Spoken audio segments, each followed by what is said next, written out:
Hello everyone, I'm Claire Marie B and welcome to my channel. In today's video, I'm going to be taking you through my January bullet journal setup. For my theme this month, I decided to do a pattern. I recently went on holiday to San Francisco and on a wall in a restaurant, I saw a pattern and thought, oh wow, that could look really good in my bullet journal. Because it was made up of circles and squares when I really looked at the pattern, and I felt that in a dot grid notebook, that should be easy to replicate. Well, days to work out how to do the pattern on the dotted paper. I really tied myself in knots and had to do this in pencil over and over again. It was working out the spacing between the circles, and all will become clear as I do this pattern. But I've now worked it out, so if you want to replicate this pattern, it should be super easy. As you can see from here, I'm doing squares, but obviously look like diamonds because they're on an angle. Squares on an angle with 2 rows in between. So yeah, I've worked out all the dot grid for you on this. And also, if you follow me on Instagram, from the 1st of January, I'll start posting pictures of this setup as well. So if you want to see a close-up in more detail, then obviously my photos will all be on there and you can replicate it too.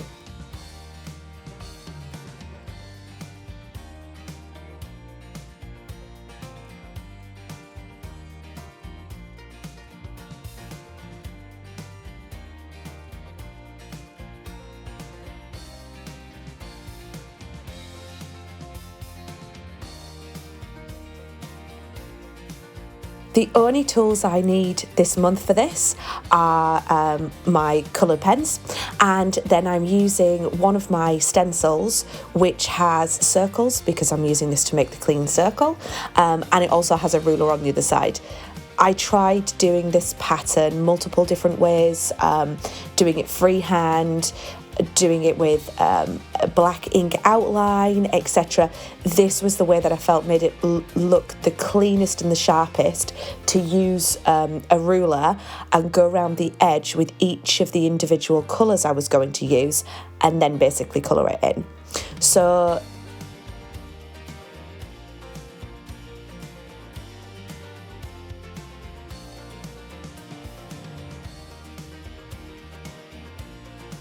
for the colour scheme this month, I decided to go with some purples, my usual lovely fawn beige colour that I like, and I threw a bit of pink in there for good measure as well.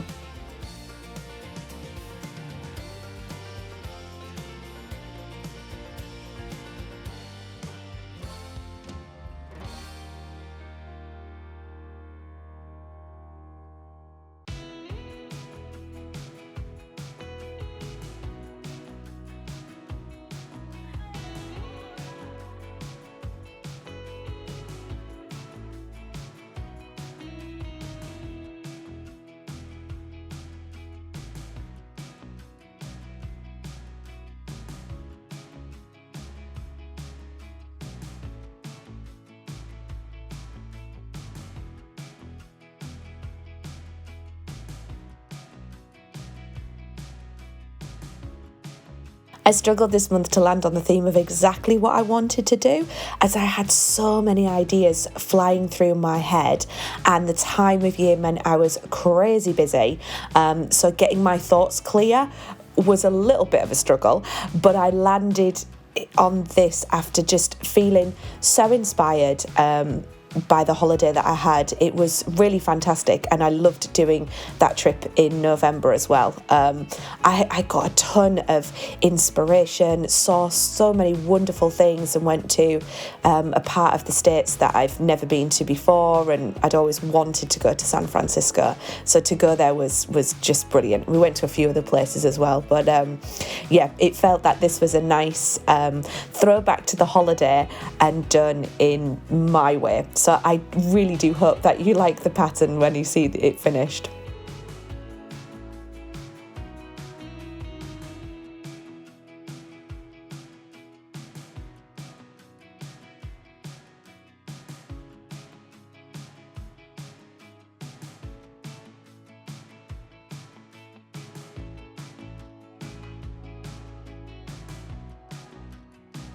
I tied myself, as I say, in knots a little bit, working out all of the spacing, and I had so many pencil marks all over the page. It was quite crazy to draw it out. I ended up using a really pale grey to a pen to actually draw out over the top of the pencil, and then I could remove the pencil grids, and that made it a lot simpler in the end once I'd worked out the spacing for the pattern.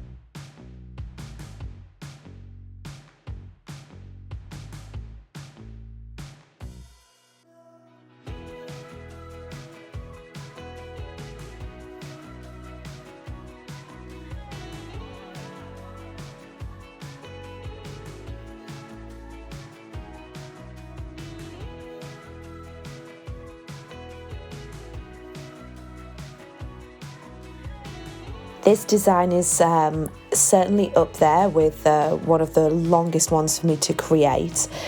Once I'd drawn everything out, it was the swapping over of all of the pens to get the clean lines, to do all of the outlines.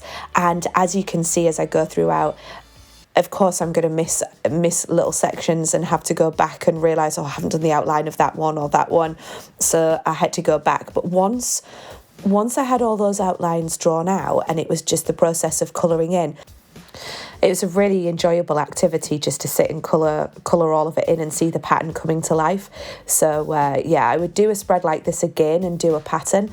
But I know that I need to make sure I create the space and time to be able to do it, because as I say, it was intricate. It was complex to work it out in the first place. That might have been because I was trying to do it on an evening after very full days. So I maybe didn't have the best, hadn't created the best brain space for myself. If I was doing this on a morning, I think I probably would have got it done a lot quicker.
And there's the cover page complete.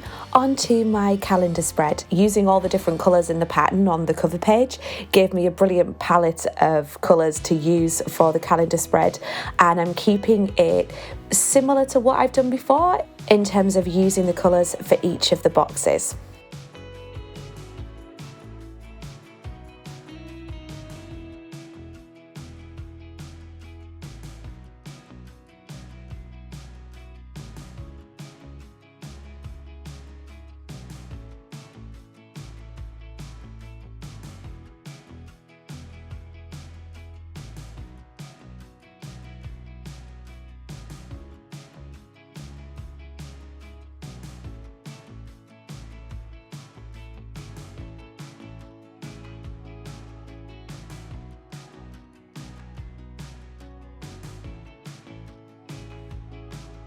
It's a journaling dream this month, as the 1st of January lands on a Monday and I run my weeks Monday to Sunday.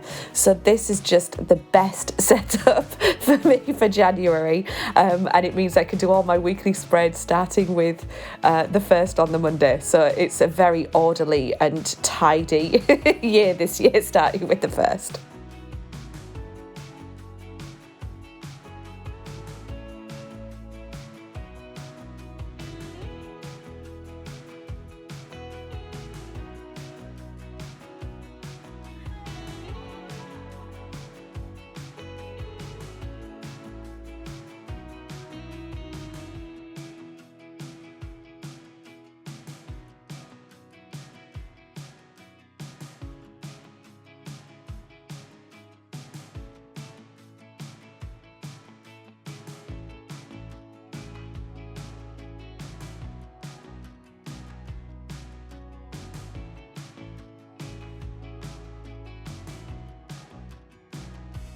And there's my calendar page complete.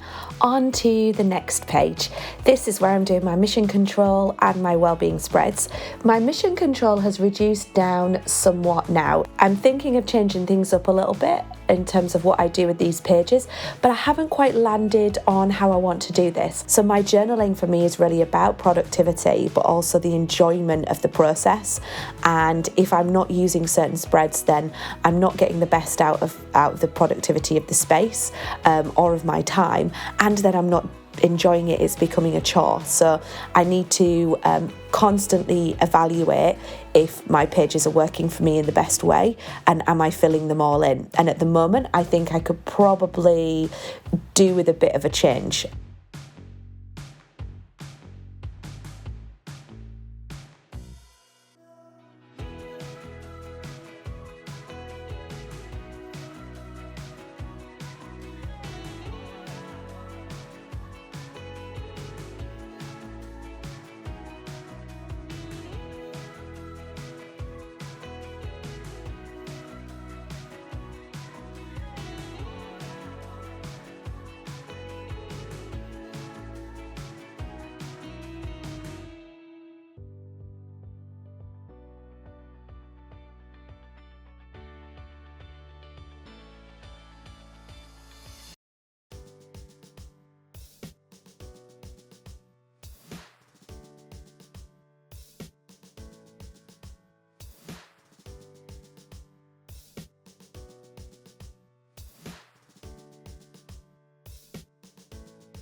So on to my final spread, which is my memories page. As you know, this is usually very blank until I complete things of what's been happening for me during the month.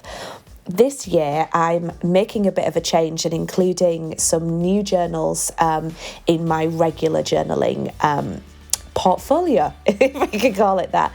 One of the things that I'm including is a gratitude journal, and I also want to have a memories journal in a different way, so I'm doing that through Traveller's Notebooks. What I love being able to have in my memories spread in the bullet journal is I will put in any tickets or receipt things or little flyers or anything that I collect through the month of something that was important, and I'll often put some pictures in and things like that as well.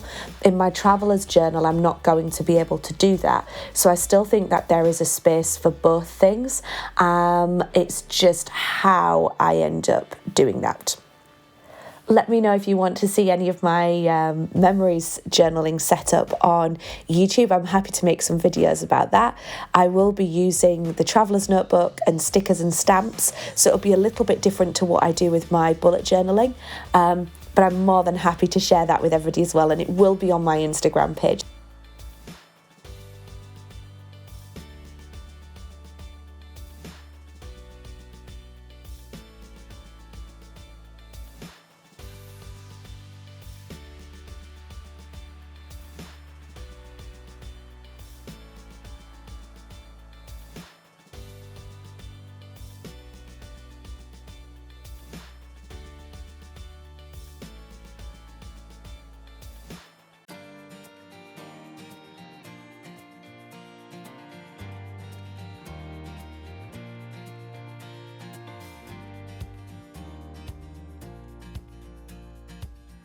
And here's my final flip through.